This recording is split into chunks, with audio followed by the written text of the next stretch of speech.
It's not every day that foreign ministers travel abroad when there's a major worldwide pandemic going on, but that's not the case for Mohammad Javad Zarif, Iran's foreign minister. A closer look at his itinerary reveals that actually he's been racking up quite a few frequent flyer miles in the past few days.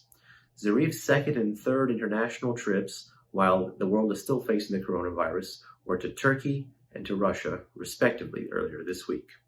Those trips matter because there is a significant political and strategic context between Iran, Turkey, and Russia that affects Iranian foreign policy, be it in places as Libya or Syria or the rest of the Middle East.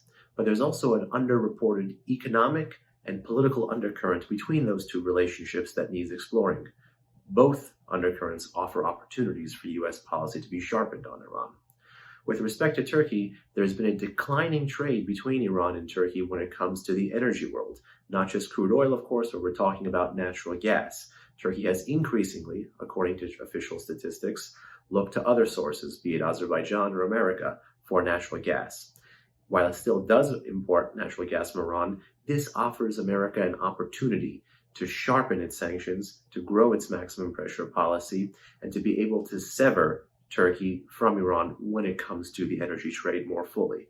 This, of course, serves the goal of both moving or keeping Turkey in the westward camp, as well as, of course, growing pressure on Iran when it comes to the regional trade and non-oil trade of that country. Zarif's next trip, which was north to the Russian Federation, matters for key political reasons. Iran has been lobbying Russia as well as China, both of which have veto status and permanent member seats at the UN Security Council, to block the new initiative Washington is looking to do, which is to extend the UN arms embargo as found in UN Security Council Resolution 2231, the resolution that codifies the nuclear deal, on Iran.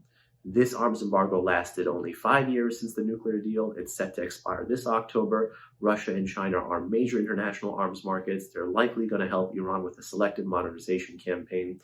And when Russians and Chinese officials are talking about their commitment to the JCPOA, one cannot help but understand that there is this mercantilist, economic, and political dimension to it. They want to be able to increasingly strengthen Iran, to create problems for the U.S. in the Middle East.